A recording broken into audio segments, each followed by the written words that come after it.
Respawn Entertainment confirmed there will never be an Apex Legends 2. Unlike rivals such as Warzone 2 and Overwatch 2, it's all about building on the core game. At least someone gets it. All right, YouTube, what's going on? Thank you for clicking on the video. We just got the long-awaited blog post for all the changes that are coming in Modern Warfare 2 multiplayer, Warzone, DMZ, this time next week. And this might be one of the longest blog posts that Call of Duty have ever released. Like, I know that there's going to be a lot of bug fixes, a lot of content that we've already had before, things coming back to the game that should have been in it from launch, but there is a hell of a lot of content here. And this is really exciting to see that we've got so many changes coming, that there's going to be a lot more content in Modern Warfare 2, because the last couple of weeks have been really stale. It's been really dull playing COD. There's not been a lot to grind for, especially if you are a grinder and you've been unlocking things already. I myself have completed Orion. It feels like there's actually not a lot left to do in the game right now, so this is great, honestly. Let's get into things. All right, so forge your path in Season 2. Even in the face of chaos, the modern warrior walks an honorable path, one of integrity, respect, courage, honor, compassion, sincerity, and loyalty. That's a lot of words. Learning the ways of the warrior will separate the elite operators from the rest of the pack as the global conflict calls for a swift resurgence to an island off the coast of Japan. So this is all about Japanese warrior style, right? They're going with the whole samurai theme for Season 2. The Ashika Island map, it actually looks great. I mean, I wish they'd brighten it up a touch. I think that'll probably come down the line. We already saw changes to Rebirth and stuff in the past, how they changed the light in there, so I have no doubt that they'll tweak that over time. When I first saw this theme, I thought that it felt a little bit repetitive with like the first season of Vanguard that we got, but still the content looks good, so I'm not going to complain. So we got the overall roadmap here first, and here's all the main things that they've highlighted. So we have the Ashika Island map, we have Path of the Ronin challenges. It's going to be unlocks around one of the new operators, I'm guessing. And we have some of the POIs highlighted in the new map, and Resurgence as like a new mode, again one of the returning modes. We touched on the changes to the main Warzone map, so we got the 1v1 gulag, new public event data heist, redeploy drones. I assume this is going to be like redeployed balloons. Search and seizure contract, I don't know about that one. Hopefully it explains more down below. Restore honor mechanic, same with that. And then personal watercraft, so we have a new boat coming. DMZ, we got a new exclusion zone, so this is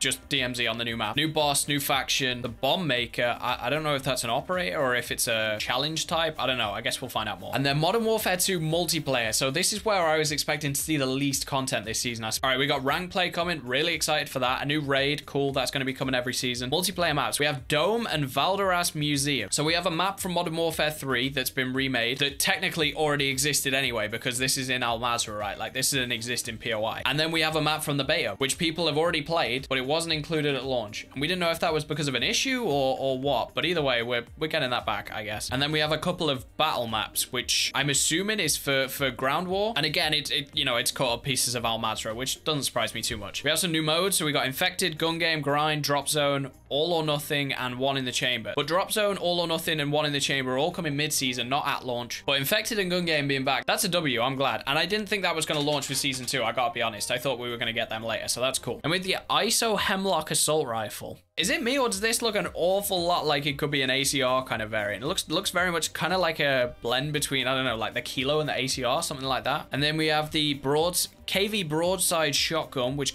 kind of looks like an AK. And we got the crossbow. That's kind of in keeping with the season theme. And I swear we always get the crossbow at Season 2. And I don't think anyone ever asks for it, but I'm okay with it. Then we got the dual Kadachis. I don't know if I've said that right, you know. And the Tempest Torrent Marksman Rifle. This looks like an FAL. And then we have a couple of the new operators. We got Daniel Ronin Shinoda, so this guy's going to be who the challenges are based around. And we have a Rose and Nova variants, and highlighted a couple of the new bundles coming already. All right, so the Warzone overview first. Obviously, this is probably the most important part of the drop. You know, Warzone has gone massively backwards since the game initially launched. We got Ashika Island coming. Of course, everybody's probably already seen that. And they're bringing Resurgence back with that too. And then they've added the Restore Honor feature. Now, this is an interesting one. On Ashika Island, it takes incredible courage to return to where you fell. That courage is worthy of valuable rewards. Every operator will drop a dog tag upon death once per match, which can be picked up by a squad mate or themselves after redeploying. Doing so grants a small cash reward as well as a single UAV ping that marks enemy threats and nearby supply boxes. Okay, that's pretty cool. They did say Resurgence or Battle Royale, so I'm guessing we're getting like mini Royale on Ashika Island as well as the Resurgence, so that's quite cool. I'm still not sure what the player count's going to be for that. Is it 50, 60 players or something rather than the 40 of Rebirth? Then we got the Search and Seizure contract. So it's not replacing any of the new contracts. Reclaim a stolen vehicle, either an SUV or a patrol boat from Shadow Company forces somewhere on the island. So we have more AI integration. Shadow Company has been rumored to have their hands on some powerful hardware ready to repel operators venturing into the island. I'm not wholly against AI with the contracts. I just think that like AI feels like such a forced thing in Warzone. It just doesn't feel very natural. I don't know. I don't know if we need it. I think we could just have like, I think contracts could be smoother without it. You know, I think this could affect the flow of the game a little bit. It'd be interesting to see how that plays, especially after how some people have reacted to the strongholds. And we got the data heist event. So this comes in Resurgence, and I think it's similar to what they had in Rebirth, right? So uplink stations will come online after the second circle collapse, but they'll face resistance from Shadow Company combat. So again, more AI. We seem to be really persistent with that, which I think has been one of the main complaints from the overall Warzone community. So I'm a little bit concerned with that, but it's new. Additional features, several notable changes to Warzone, including updated gulags, host 1v1 duels, changes to the armor vests. Yeah, so we're getting the original vest system back. So we have 2 plates on drop. We can pick up a third and store and put it on straight away rather than having to find a vest on the floor. That's great. Perk packages are customizable again. Loadouts are cheaper from buy station and they're sort of more normal. Coming at the 1st and 5th zone again rather than just once on the 3rd. And then we have redeploy drones. So this is very similar to the balloons we had before. Yeah, they're a successor to first use on Caldera, high risk, high reward to relocate. Although they're only in Ashika Island so far, right? To be deployed mid-season. So presumably these are going to come to Al Mazrah in like season 3, maybe. We got a new combatant, the Rusher. Okay, so these guys have like knives and pistols and stuff, and they're probably going to be like super annoying. Secrets of Ashika Island. So we got some Easter eggs and stuff in there too. And DMZ is of course going over there as well. I'm not a huge DMZ guy. I've played it a couple times. Obviously got the M13. It's not terrible. It's more enjoyable than I thought. Again, I think it just needs more rewards and like an actual reason to play. You know, Tarkov having the marketplace and stuff. There is nothing of that in Call of Duty right now, so we need a little bit more incentive there. But of course, it's still in beta, so benefit of the doubt, you know,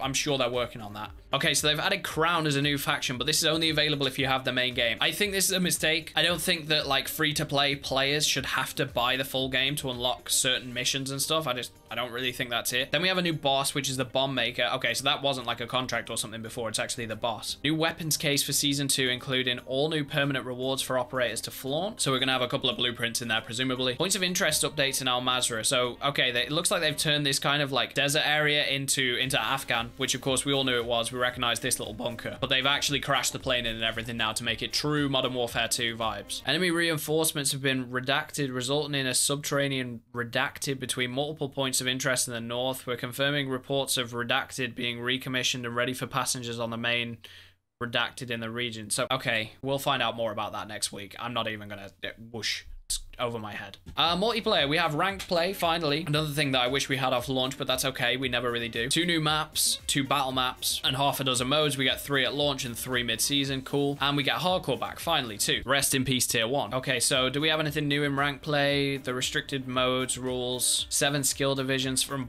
bronze to iridescent, all the way up to the top 250, where your name will be displayed on the leaderboard. Cool, okay, so there are some rewards for playing it and stuff as well. Although, hopefully this isn't the only thing because there's no real skin on that gun. 4 maps for multiplayer at launch. Dome, again, yeah, this is remade and already exists in Al Mazrah, so they're just kind of cornering that off. Zyra Observatory, yeah, again, Al Mazrah, this is for ground war. And Museum, which we've already had in the beta, so they aren't really new maps, but they had a lot of changes to make, so I'm gonna go ahead and like benefit of the doubt, you guys have got more important things to work on. I think like if we can get all the mechanics and everything right for this season, hopefully we start to see the player base rise again, general interest on Twitch, YouTube, everything sort of coming back to the game, that buzz coming again, and then that new content that's going to come in what, another 6 weeks, 2 months, something like that in season 3, we can start to get some real like, you know, new maps and compound on all of that. Yeah, we got infected, so this is kind of like a zombies thing. One person starts infected, kills other. As soon as you die to the infected, you become infected. It's tiny maps, everybody has the same loadout trying to kill each other. Again, you know, probably played this in Modern Warfare 2019. Grind, I feel like some people will be less familiar with this. Similar to Kill Confirmed, again, was on Modern Warfare 2019, I think. Dog tags are stackable, but you have to bank them in locations. And then we get Hardcore back, which is great. Drop Zone coming, that's going to be awesome. All or Nothing and One in the Chamber. All of these mid-season. Nice to know that we've actually got a flow of content coming, like we have more in the chamber. If things start to get, you know, a little weary after a couple weeks, plenty to look forward to. And we got a new raid mission. I still actually have to play the first raid mission, which I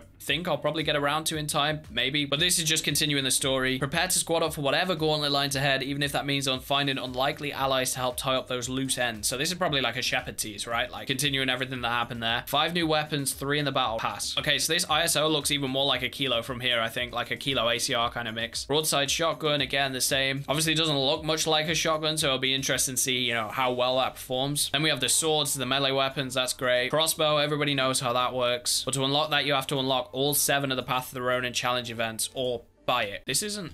Wait, 5 new weapons, 3 in the battle pass. 1, 2, 3, 4. Are we... Are we calling a watercraft vehicle a weapon? Sony Combat Pack. That actually looks super cool, this whole samurai vibe. I mean, he is chunky. Like, this is a big boy, so I don't know if I want to be rocking him for the sake of a hitbox, but still, I mean, I think the whole Japanese art thing, it looks cool. And I wish we had more reds across both like the operators and the camos in Call of Duty. I think it stands out really nicely. Prestige, level up to rank 500. I think this is a big one. Right now, the max rank is 250, which people are getting to really quickly. I mean, vast majority of the games that I go into, everybody is already 250, so it's good that we can actually start to put some time in and see the reward in our ranks. Prestige 10, level 500 is the max for season 2. Can we bump that to like 1,000? It used to be 1,000. People are going to get 1,000. You know, this season's going to last a while, inevitably. Out of combat overview, we got patch notes coming, swag for season 2, more rivals in the shop. I mean, honestly, hopefully we'll get some exciting blueprints. I think most of the ones we've had so far have been super stale. A lot of grays and like all blacks through the guns that just look completely, that almost don't look edited from the base variants. Seem like a very weird thing that people would choose to pay money on. I don't know. One thing they haven't touched on, which I think is going to be really interesting to see come the launch next week, is actually the overall like movement, ADS speeds and stuff. This has been touched on a lot, and I think it's genuinely the main difference between Modern Warfare 2019 and Modern Warfare 2022. But this game is just, it's so much more slower, it's so much more like rooted on the ground. And I'm not saying that we should get slide canceling back or anything like that. I don't want slide canceling back, but I feel like all the movement needs to be lifted, sped up a little bit. It needs to be more purpose to sliding and to dolphin diving. At the moment, you do either of them and you're almost guaranteed to get punished. They slow you down, they stop you from getting your gun up. So I would really like to see them actually just overall increase the speed and flow of the game. I think it'd help absolutely exponentially. But yeah, that's it, guys. We got lots of new content coming. Hopefully this is an exciting one. Appreciate you guys checking out the video. I know I've been gone for a few days while we've had this sort of lull point waiting for season 2. We're gonna have lots of teasers coming over the next week. Hopefully lots of cool things coming in a week's time as well that we can really start to sink our teeth into, get back on the grind. Let me know what you're most excited about in the comments, and make sure you subscribe to the channel. I appreciate you guys watching, and I'll catch you in the next one.